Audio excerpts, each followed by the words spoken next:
강혜신의 오늘의 미국.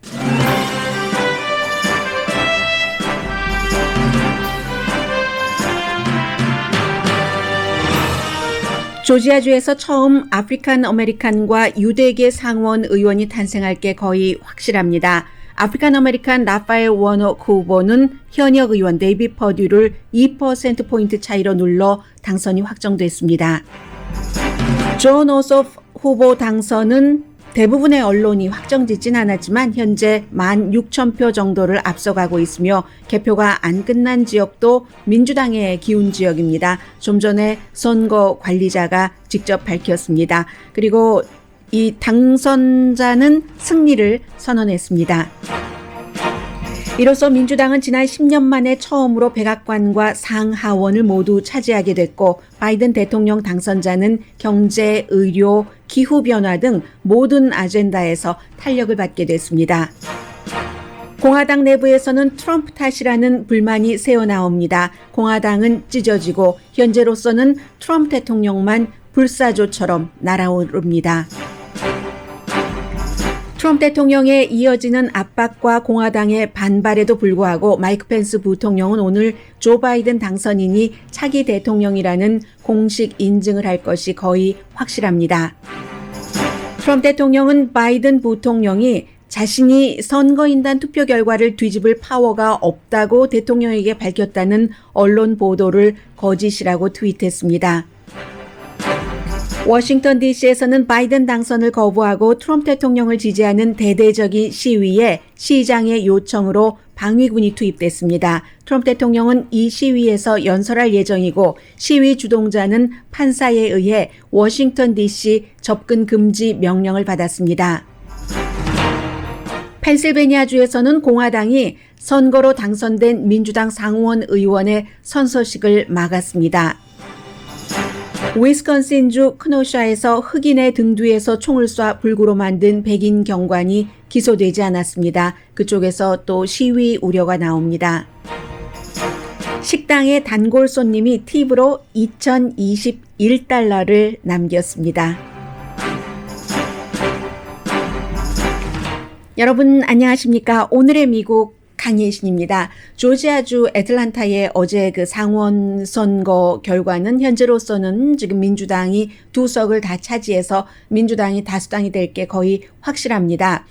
그런데 이 선거는 조지아주뿐만이 아니라 상원을 장악했다는 것뿐만이 아니라 모든 미국 사람들의 일상생활, 미국 사람들뿐만이 아니라 바이든 대통령 당선자의 국정연설과 깊은 연관이 있기 때문에 세계에 너무 많은 영향을 미치는 선거 결과입니다. 그래서 후보자들 자신의 또 미국의 조지아를 포함한 남부 지역의 바이든 대통령 당선자에게 그리고 보통 선거에서는 선거가 끝나고 나면은 진 원인이라든가 진 사람들에 대해서 별로 얘기하지 않습니다. 이긴 승리와 미래에 대해서 말하기도 바쁘기 때문입니다. 그런데 이번에는 왜 공화당의 현역 의원들이 패배하고 말았는가에 대한 분석도 조금 있어야지 되겠고요. 앞부분에 우선 시간 닿는 대로 정리를 해보겠습니다. 조지아주의 카운티가 159개나 되기 때문에 캘리포니아주는 60개가 조금 안 되잖아요. 굉장히 많습니다. 아직도 개표하지 않은 부분이 있는데 특히 이제 군인표, 부재자표 가운데서 개표되지 않은 것이 있습니다. 2020년도에 미국 대통령 선거가 끝났어요. 11월 3일에. 그리고 나서 2달이 지났는데도 아직도 여러 가지 잡음들이 너무 오늘까지도 오늘 로스앤젤레스 시간으로 오늘의 미국이 끝나고 10시에 상하원이 합동회의를 통해서 바이든 당선자가 공식적으로 선포가 당선인으로 될 겁니다.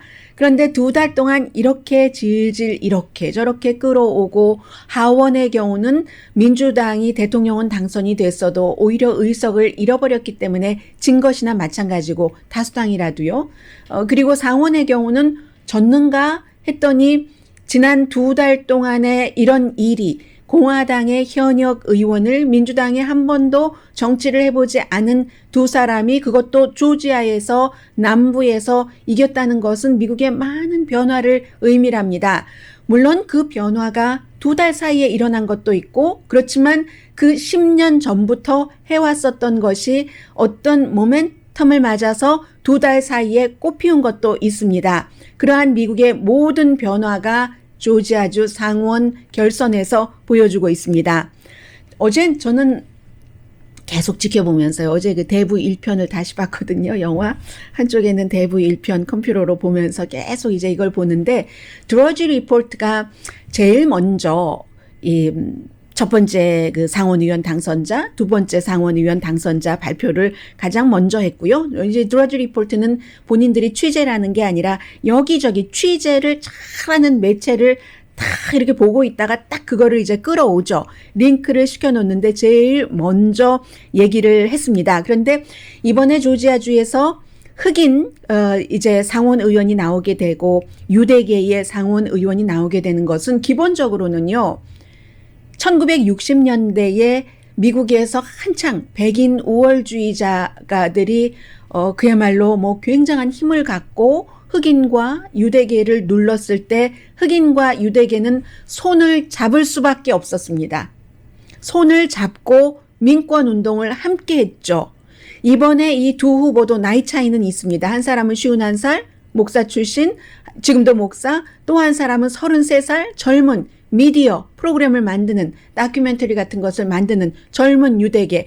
이 두 사람이 유난히 합동선거 유세를 했고 앞으로도 의회에 들어가서도 그런 일을 많이 하게 될 겁니다. 그래서 먼저 첫 번째 36,000표 이상 앞서갔기 때문에 도저히 뒤집을 수가 없는 후보부터 말씀을 드리겠습니다.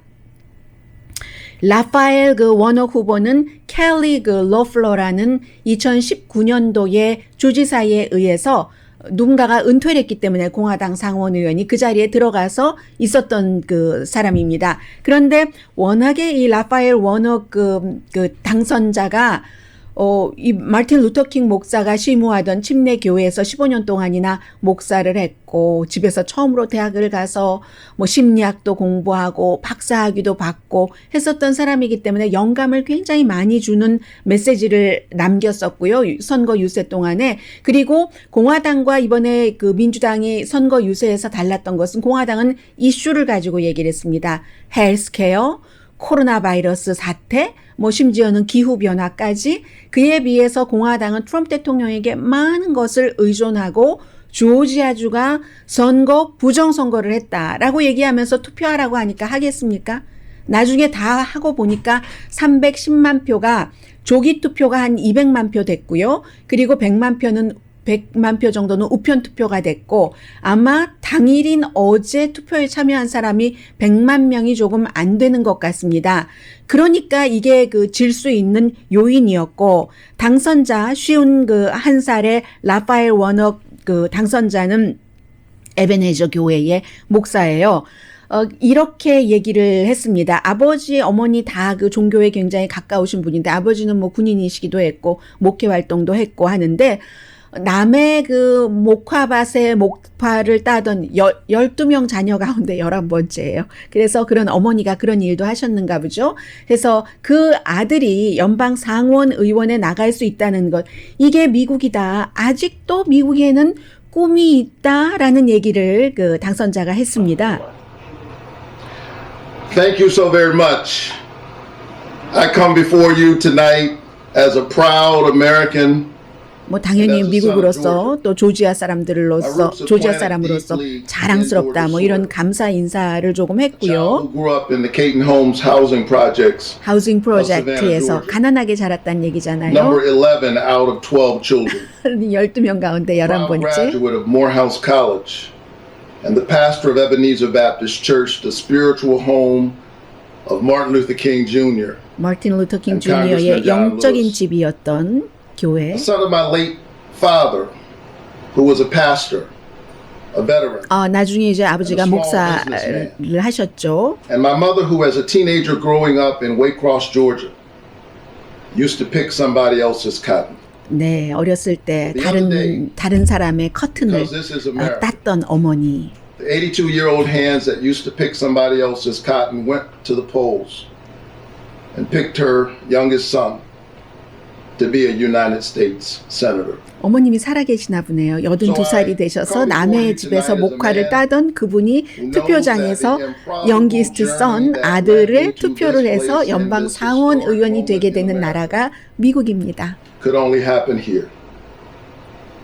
We were told that we couldn't win this election.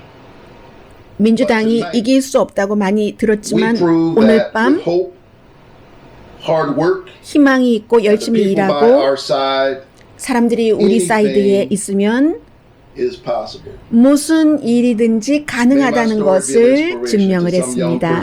그래서 이 스토리가 많은 젊은 이들에게도 영감이 됐으면 좋겠습니다. And so, Georgia, I am honored by 조지아 the 정말 faith that you've 영광입니다. shown in me. And I promise you this tonight. I am going to the Senate to work for all of Georgia. 중요한 말 No 했군요. matter who you cast your vote for in this election, in this moment in American history, Washington has a choice to make. In fact, all of us. 네, 아주 맨 마지막에 중요한 말을 했는데 한 9분 정도 그 당선 연설을 했는데 조지아에게 약속을 한다고 얘기를 하죠. 연방 상원 의원이니까 여러분이 누구에게 투표하셨든지 모든 조지아 사람들을 위해서 일하는 연방 상원 의원이 되겠습니다. 해서 조지아주에서요. 첫 번째 흑인 상원 의원이 되게 되는 거고 그런데 이제 상대는 아직 그 패배를 시인하지는 않았습니다. 조지아주뿐만이 아니라 남부주에서 흑인으로서는 흑인 민주당으로서는 처음 이렇게 그 연방 상원의원에 당선이 된 겁니다. 남부에서도 남부에서는 오히려 정치를 하려면 공화당이어야지 유색 인종이 편합니다. 이 공화당도 어퍼머티브 액션 같은 것을 해서 백인보다 더 백인의 가치를 자신들의 소수 인종의 커뮤니티에 알릴 수 있는 사람들을 많이 지원을 하거든요. 돈으로, 힘으로. 그래서 그런 흑인 상원 의원은 있지만 민주당에서는 이 흑인 상원 의원으로서 처음입니다. 그리고 이제 존 오소프 의원 같은 경우는 현재 16,000표 정도 앞서가고 있고 지금 추세도 전부 그쪽 민주당 쪽으로 기울었거나 민주당이 강한 곳에서 개표를 해야지 되기 때문에 당선이 확실하긴 합니다만은 음성은 아직 들려드리지 않겠습니다. 확신해 주셔서 감사합니다. 일을 맡겨주셔서 고맙습니다. 이런 얘기를 하고 역시 마찬가지로 모든 사람들을 위해서 모든 조지아의 주민을 위해서 일하겠습니다라고 얘기를 했습니다. 그런데 이제 여기서 또 하나 중요한 것은 지금 공화당 2명의 현 의원이 데이빗 폴듀 의원이죠. 을 이긴 거죠. 지난번에는요. 데이빗 폴듀가 이겼었고 11월 선거에서는 마찬가지로 지금 패배를 시인하지 않고 있는 켈리 로플러 의원이 대선 당시에는 바로 이번 민주당 당선자보다 앞서갔었습니다. 그런데 2달 동안에 이제 민주당 후보들이 가가호 방문도 안 했는데 코로나 바이러스 규칙을 지키느라고 이렇게 이기게 된 것이고요. 모든 사람을 위해서 일하겠다는 것을 굉장히 강조를 했는데 이 두 사람이 만약에 공화당의 현직 의원들이 패배를 인정하고 있지 않기 때문에 뭔가 또 얘기가 나올 수도 있는데 0.5% 이상으로 이길 것으로 전문가들은 내다보고 있습니다. 그렇게 되면은 조금 이제 뭔가를 얘기하기가 좀 힘들어지는 거죠. 그리고 앞서 음성을 들어보신 최초의 흑인 조지아주의 당선자인 연방 상원의원 당선자인 라파엘 워녹 의원 같은 경우는 2%포인트 이상 차이로 이겼기 때문에 별 무리가 없을 것으로 예상이 됩니다. 왜 졌는가를 많이 얘기합니다. 오늘 아침에 제가 방송 들어오기 직전에 조지아주의 이 선거 담당관이 나와서 얘기하는데 이것은 absolutely 트럼프 대통령 책임이다. 왜냐하면 부정선거라고 하면서 선거에 나가지 말라고 하고 그리고 많은 공화당의 전략가들이 얘기를 하는 것이 기본적으로는 후보죠. 이 두 후보가 전부 별로 흥미롭지 못했습니다. 특히 이제 데이빗 폴듀 후보 같은 경우는 카멀라 해리스와 같이 상원 의원을 몇 년을 했으면서도 나 그 사람 이름 어떻게 부르는 건지 모르겠어. 카멜라 이렇게 남자가 저도 여기서 또 딱 걸리네요. 남자 여자를 왜 따집니까? 거기서 또 남자가 돼가지고 여자 이름 가지고 놀리고 미국 와이세 이름이 아니라는 얘기예요. 그렇게 하니까 별로 그 인상적인 그 캠페인을 하지 못했던 것이 사실이고, 그리고 그 뒤부터는 트럼프 대통령이 선거에 열심히 선거 운동을 한다던가 코로나 바이러스 같은 것을 열심히 한다던가 이런 것을 하지 않았기 때문에 공화당 지금 그 현직 의원들에게는 별로 좋지 않았다는 그런 게 되고요. 그리고 더 중요한 것은 어찌 보면은 조지아주가 2006년부터 조금씩 퍼플로 가기 시작했는데 이것이 두 사람입니다. 트럼프 대통령은 이번에 많은 피해를 끼쳤는데 스테이시 에브라함이라는 민주당의 지난번에 주지사 선거에 나가서 약간의 차이로 진 이 정치인은 지난 10년 넘게 투표율을 높이기 위해서 꾸준히 유권자 등록을 했습니다.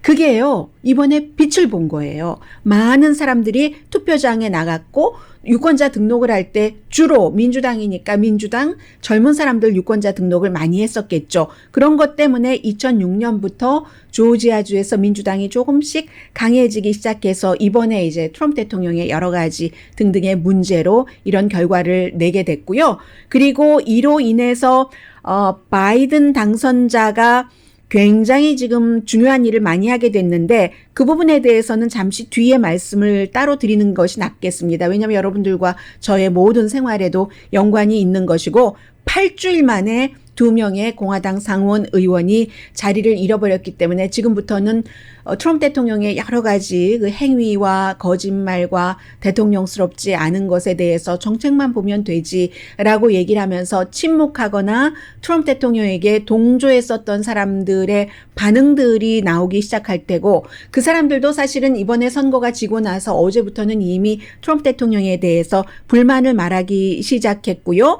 지금 이제 트럼프 대통령이 4년 대통령을 하고 나니까 하원 잃어, 상원도 잃어, 대통령 자리도 잃어, 이렇게 해서 공화당은 깨져버리고 공화당 내부에서도 또 오늘 10시부터 바이든을 대통령으로 인준을 하느냐 마느냐를 가지고 싸우게 되고 완전히 잿더미처럼 됐는데 그 잿더미 속에서 불사조가 한 마리만 살아남은 겁니다. 트럼프 대통령만. 아직도 트럼프 대통령을 지지하는 수많은 사람들이 오늘 워싱턴에서 시위를 한다고 하니까 해서 지금부터는 공화당 내부에서는 블레임 게임이 시작될 것이고 왜 그렇게 트럼프를 많이 지지했어? 그때 왜 멈추지 못하게 했어? 기타 등등 그런 얘기를 조지아주의 선거 담당자인 가브리엘 스터링시도 오늘 공식적으로 했고요. 또 어떤 사람은 그렇게 얘기를 하겠죠. 미치 매코넬이 $2,000 안 주게 막아서 그렇잖아 하는데 결국은 이제 대통령에게로 많은 트럼프 대통령이 사보타지 했잖아. 이 선거하는 것에 대해서 그렇게 나올 것 같고요. 지난 2달을 가짜 부정선거 이런 주장만 하다가 시간을 굉장히 많이 낭비를 한 것이고요. 오늘 그 부분에 대해선 크리스 크리스티 전 뉴저지 주지사가 얘기를 했는데 2주일 전에 트럼프 대통령과 통화를 했는데 이것은 트럼프 대통령 전적으로 잘못이고 트럼프 대통령은 절대로 패배를 시인하지 않을 것이다 라고 얘기를 했습니다.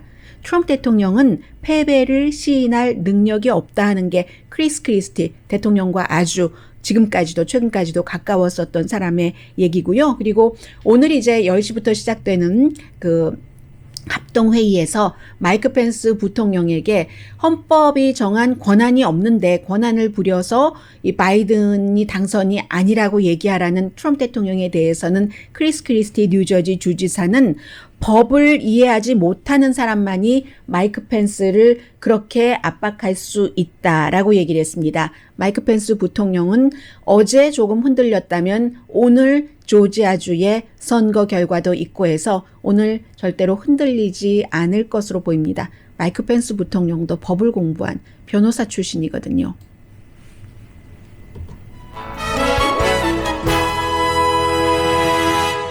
잠시 뒤에 정말 중요한 이것이 조지아주 선거가 나와 무슨 상관이야 하는 것과 오늘 아침에 좀 인상적인 인터뷰를 봤습니다.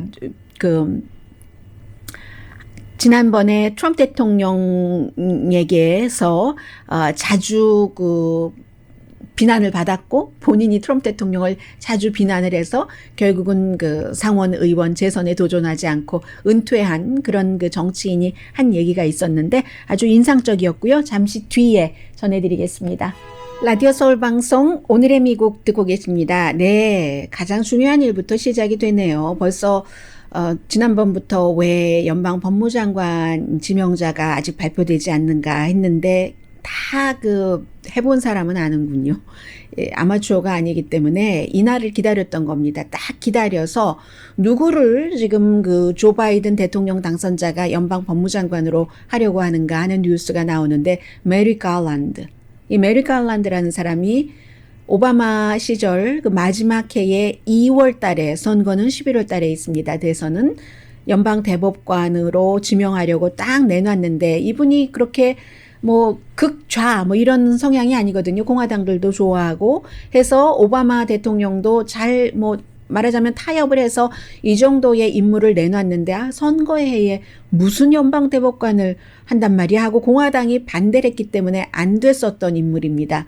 그 사람을 지금 메리 갈란드 전 오바마 대통령이 지명을 했었던 연방 대법관 지명자 한 사람도 공화당 의원들이 만나주지도 않았어요. 처음에 이제 인준 청문회 시작하기 전에 인사단이죠. 의사당으로 가서 하는데 아무도 만나주지도 않았던 그 사람을 오늘 벌써 뉴스가 나오고 있습니다.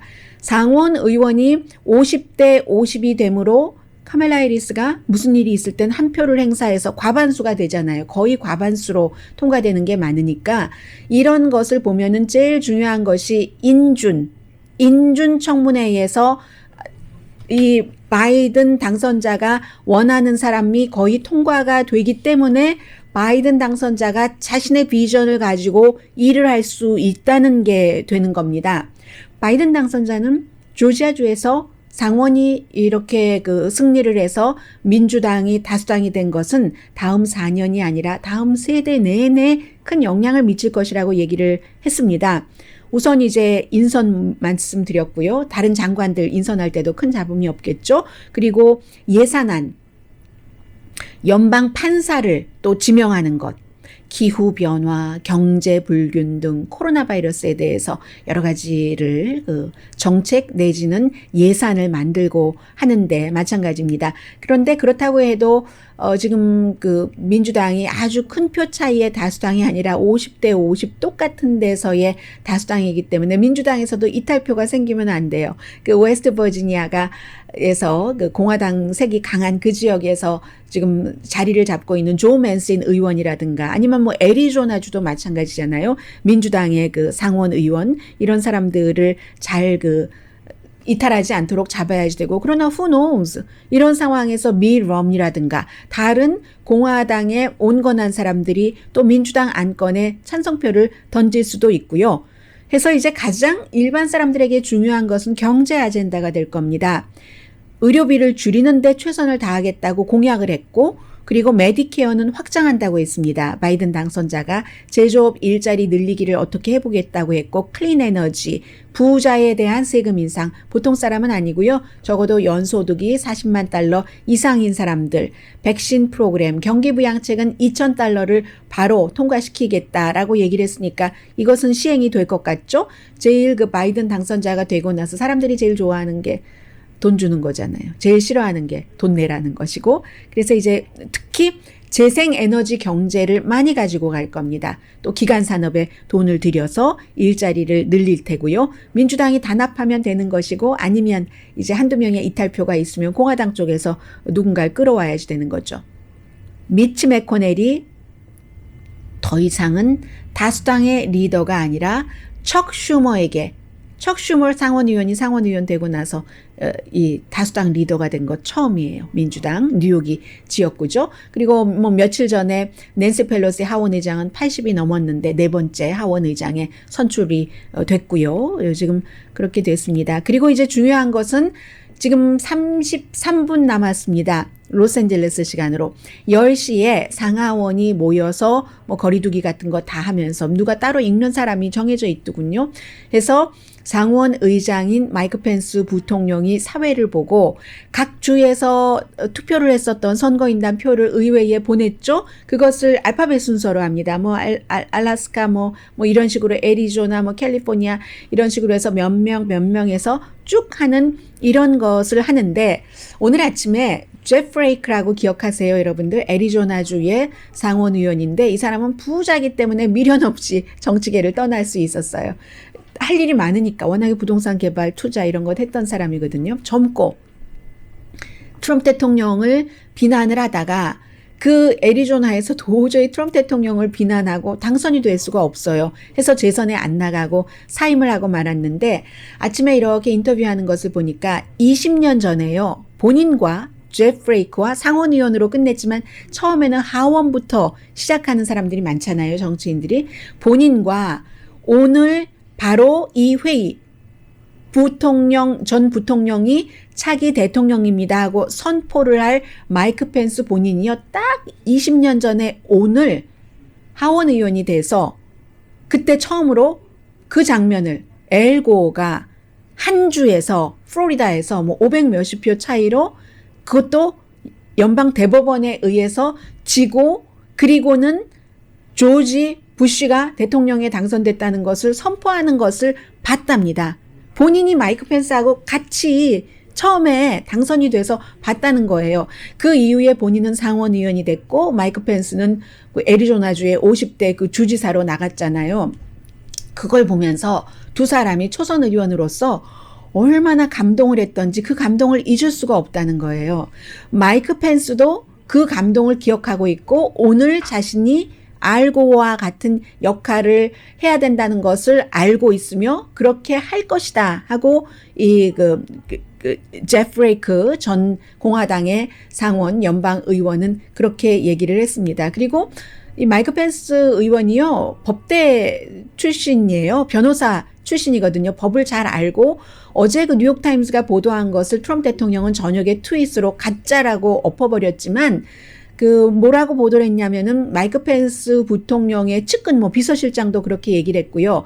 마이크 펜스 부통령이 자신의 역할을 오늘 그 역할을 사회를 보는 역할을 잘 알고 있으며 또 뭐 법을 전공했지만 헌법 그 12조도 다시 읽어봤다고 하거든요. 그리고 이제 대통령과 정치인들이 밥을 먹는 타임이 있고 대통령과 부통령이 밥을 먹는 타임이 있잖아요. 화요일인 어제가 아마 그 위클리 런치 타임이었는가 봐요. 대통령과 부통령이 점심을 먹으면서 부통령이 대통령이 그렇게 지난 며칠 동안 강하게 밀어붙였던 용기를 발휘해야지 된다.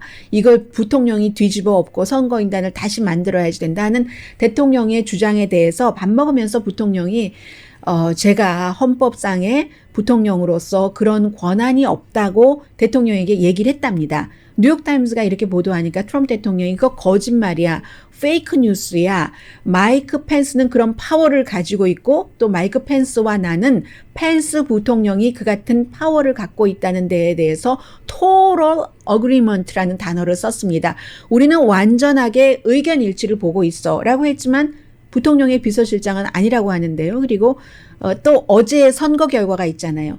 이런 상황에서 마이크 펜스 부통령이 보스가 아무리 보스 기반에서 인기가 있고 본인은 지금의 보스의 그 인기 기반을 업고 2024년도에 대선 출마하기를 원하고 싶어 하지만 그게 불가능하다는 것을 펜스 부통령은 읽었으리라고 생각을 합니다. 그래서 아마 시간 지연은 있겠죠.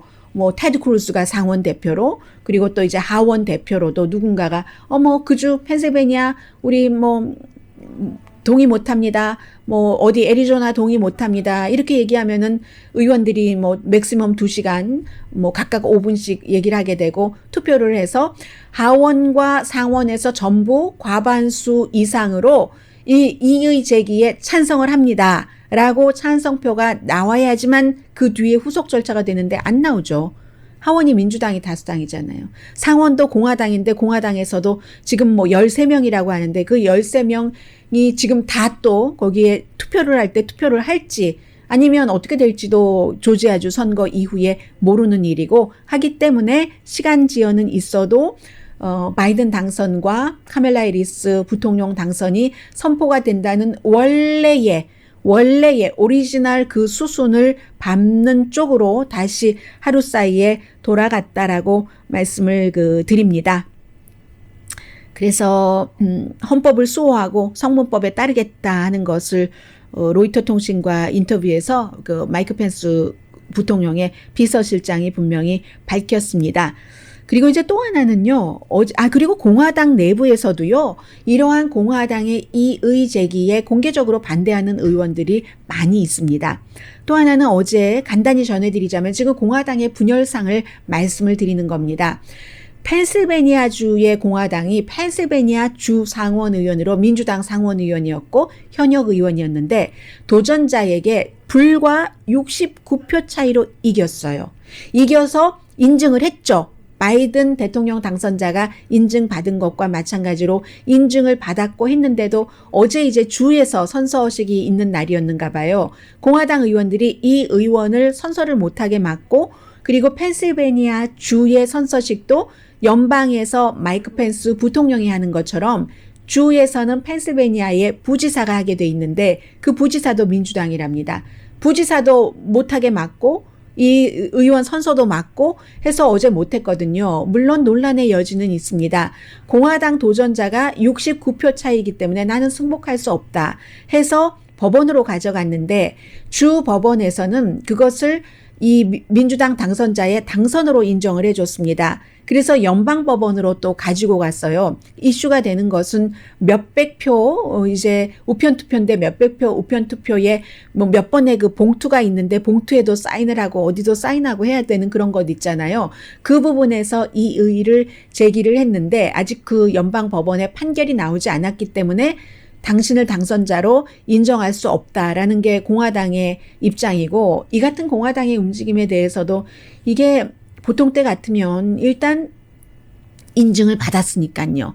그 선서하게 하고 나중에 뭐가 또 잘못되면 뒤집고 하면 되는데 그조차 막았다는 것으로 좀 볼썽사납다 하는 사람들이 많고 이리하여 공화당은 서로 블레임 게임하고 치닫고 예전 같으면 이런 일 안 일어나거든요. 트럼프 대통령이 많은 새로운 규범과 같은 것을 만들어 놓은 겁니다. 그래서 이런 일들이 많이 일어나고 있고 공화당은 다 쪼개지고 있고 정말 트럼프 대통령만 오늘도 좀 전에도 잠깐 연설하는 모습이 보이던데요. 제가 들려드리려고 하니까 이제 트럼프 대통령이 어디 가서 연설해도 많은 매체에서 그다지 신경을 쓰지 않습니다.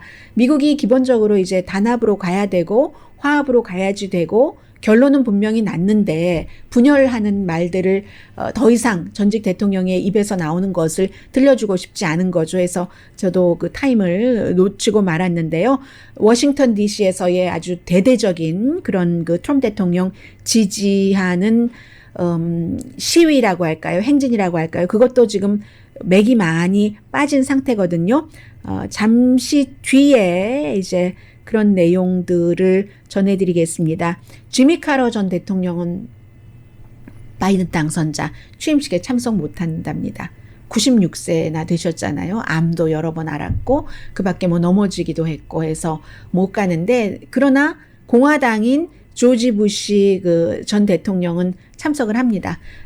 바브라 부시 여사와 함께 참석을 하고 조지 부시 대통령은 지난번에 당연히 공화당이기도 하고 트럼프 대통령 취임식 때도 참석을 했었죠. 동생과 잽 부시와 겨뤄서 이긴 트럼프인데도 참석을 했고 그에 비해서 트럼프 대통령이 그 스코틀랜드 본인의 골프장이 있는 그곳에 19일에 간다 하는 보도가 스코틀랜드 쪽에서 나왔거든요. 스코틀랜드 포스트라는 신문에서 어제 보고 제가 시간이 없어서 말씀을 못 드렸는데 그 뒤에 스코틀랜드 총리가 올 수 없다라고 딱 못을 박더군요. 물론 트럼프 대통령이 가는 것인지 아닌지는 모르겠으나 그 비행기 자체가 트럼프 대통령이 뭐 타기도 하고 부통령이 타기도 하고 하는 보잉 757기였다고 하거든요. 트럼프 대통령도 자주 탔었다고 하는데 퍼스트 레이디도 다 자주 타고 이 19일에 참석하기 싫으니까 아예 다른 나라로 간다는 거예요.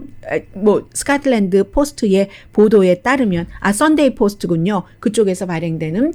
그런데 이 스코틀랜드의 총리가 지금 코로나 바이러스 사태이기 때문에 우리는 다른 나라 사람들을 받아들이는데 필수한 꼭 필요한 것이 아니면 받아들일 수가 없는데 골프 치는 게 오면 골프 칠 텐데 골프 치는 게 그렇게 필수인가? 그 허가를 안 내준다 뭐 이런 식으로 얘기를 하는 거예요. 이제 트럼프 대통령이 대통령 자리에서 내려오면서 바로 이런 일들이 일어나는 겁니다. 전 같으면 미국 대통령이 가겠다는데 방문 허가 안 내줘라고 할 수 있겠어요? 할 수 없죠. 아마 빠른 속도로 트럼프 대통령의 힘이 빠질 수도 있는 모습이 바깥에서 먼저 보여지는 게 아닌가 하는 느낌도 들고요.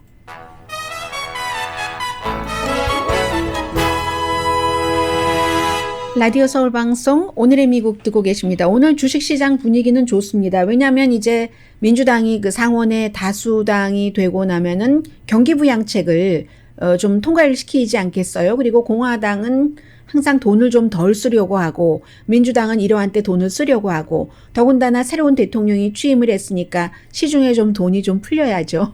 그런 여러 가지 그 방향 때문에 민주당을 받아들일 준비가 돼 있는 거죠. 지금 그 월스트리트 쪽에서 코로나 바이러스 시대이기 때문에 지금 조지아주의 선거에 기부한 것을 보면은요, 월스트리트의 뭉칫돈은 공화당 팩으로 많이 들어갔습니다. 뭐 예외는 있어요. 뭐 예를 들어서 넷플릭스의 CEO 부부가 100만 달러를 민주당 그 정치 자금으로 기부를 한다던가 하는 것 이외에 100만 달러는 아무것도 아니에요. 공화당에 들어가는 돈이 굉장히 많이 들어갔는데 어쨌든 지금 민주당을 받아들이고 있다는 것이고요. 현재 그 조지아주의 뭐 워낙 후보는 당선됐으니까 그렇고 그 오소프 후보와 데이비 폴듀 상원 의원의 차이는 50.2% 대 49.8%. 그러니까 0.5%는 넘는 거예요. 지금 1000만, 10만까지는 아니더라도 제법 그 0.5%는 넘는 98% 이상 지금 그 개표를 했거든요. 그러면 한 2만 표. 약 2만 표, 조금 안 되는 18,000표, 뭐 이 정도 차이는 나고 유지를 하니까 바이든 대통령 당선자가 조지아주에서 트럼프 대통령에게 이겼던 표보다 많잖아요. 뭐 12,000표 정도, 12,000표 조금 안 됐는데, 그러니까 지금 당선 안정권으로 보고 있는 것이고요. 재밌는 얘기 하나 전해드릴게요. 저도 요즘에 많이 생각을 하는 건데 이제 어쩌다가 점심에 집에서 저는 싸울 때가 많은데 그 토크를 할 때가 있잖아요. 그럴 때 이제 그 팁에 대해서 생각을 하게 되죠. 요즘 같은 코로나 바이러스 사태에. 그런데 이 플로리다주의 노스 마이애미 비치의 주스 바랍니다. 주스도 팔고 뭐 음식도 팔고 종업원이 많은 것을 보니까 큰 식당인 것 같아요. 헬스푸드 식당에서 노스 마이애미 비치 주스 바라는 이름이네요. 여기서 1월 1일 아침 10시 한 분의 손님이 왔다. 그분은 단골 손님으로 일주일에 한두 번은 오셨고 새해 첫날도 어김없이 우리 식당을 찾아와서 아침으로 많이 드셨네요. 혼자 71달러 84센트, 혼자인지는 모르겠어요. 71달러 84센트를 주문을 해서 드시고는 팁을 계산을 했는데 보니까 팁이 2021달러인 거예요. 처음에는 21달러인가? 21달러도 많잖아요. 71달러를 드시고는 새해라서 이렇게 많이 주셨나? 하고는 봤는데 팁이 분명하게 2021달러 파란색 글자로 썼는데요. 그래서 전체적으로 3,092달러 84센트라고 본인이 계산까지 한 거예요. 이러면 정말 팁인 거잖아요. 이 식당을요.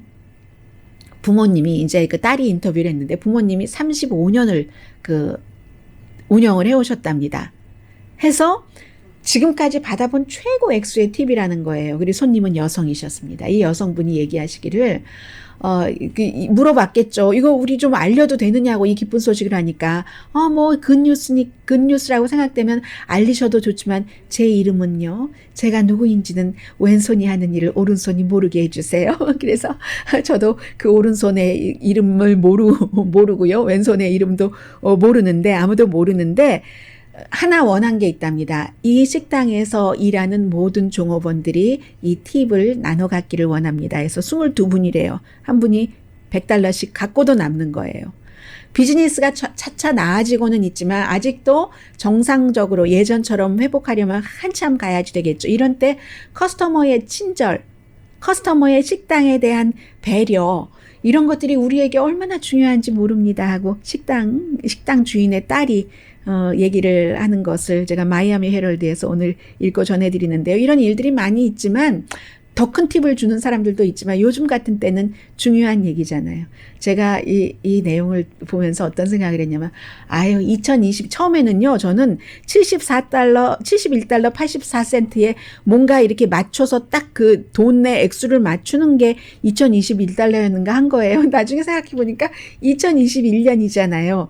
그렇게 생각하고 나니까, 아유, 5만 년이었으면 얼마나 좋았을까? 그 커스터머가 5만 달러를 팁으로 줄 만큼 부자였다면? 이렇게 생각이 들더군요.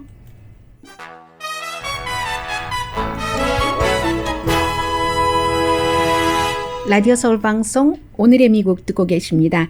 네, 아직도 뭐 심각한 뉴스들이 많이 있는데 잘 전해드리지 못하는데요. 위스콘신 그 크노샤에서 기억나세요? 지난해 8월 달에 한 남성이 어떤 여성이 신고를 했는데 뭐 보이프렌드 접근 금지인데 왔어요. 뭐 이래서 경찰이 갔는데 그 현장에서 어떤 남자가 그 자신의 자동차로 가는데 뭔가 그 경찰로서는 위협을 느꼈다는 거예요. 칼도 가지고 있었고 나중에 보니까 바닥에 칼이 있었다고 하고 바디 카메라는 없었고요. 이 남성은 그 자동차 안에 아이들이 들어있는데 등에서 뭐 총을 맞았고 아이들이 들어있대요. 앉아있는데 그리고 이제 다리가 그 불구가 됐고 제이콥 브레이크라는 사람이에요. 그런데도 기소가 되지 않았습니다. 총에 맞은 남자는 흑인 남자고 총을 쏜 경관은 백인 경관이고 했거든요. 해서 뭐 저항하고 생명의 위협을 느꼈다 했는데 기소하지 않은 이유는 생명의 위협을 느끼지 않았다는 증명이 없다 해서 기소되지 않았고 많은 그 흑인 커뮤니티에서는 이런 일이 너무 흔하니까 놀랍지는 않지만 그러나 더 이상은 우리가 참을 수 없다 하니까 이게 또 이슈가 될 수 있죠. 그리고 지금 워싱턴 DC에서는 프라우드 보이즈를 포함한 굉장한 뭐 무기도 많이 갖고 있고 백인 우월주의 그룹이고 해서 트럼프 대통령을 지지한다는 시위가 벌어지고 있는데 왜냐하면 지금 얼마 남지 않았어요. 지금 다 의사당의 의원들이 모이고 있기 때문에 그런데 앤리크 타리오라고 어제 말씀드렸죠. 프라우드 보이즈가 블랙 라이브스 매러의 배너 같은 것을 훔치고 불태워서 체포했다가 풀어주긴 했는데 워싱턴에서 나가라. 청문회가 열릴 때까지 너는 워싱턴에 접근 금지다. 그게 올해 말이거든요. 시위를 주도한 주도자를 지금 이런 일이 있기가 쉽지는 않은데 연방 법무부에서 요청을 했어요. 아주 그 과격해지는 이런 것을 막기 위한 조치라고도 볼 수 있고요. 그래서 트럼프 대통령 뭐 연설한다고 하고는 하지만 힘은 아무튼 많이 빠진 그런 그 상태입니다. 썰물이 빨리 빠져나갈 때가 있어요. 강혜신이었습니다.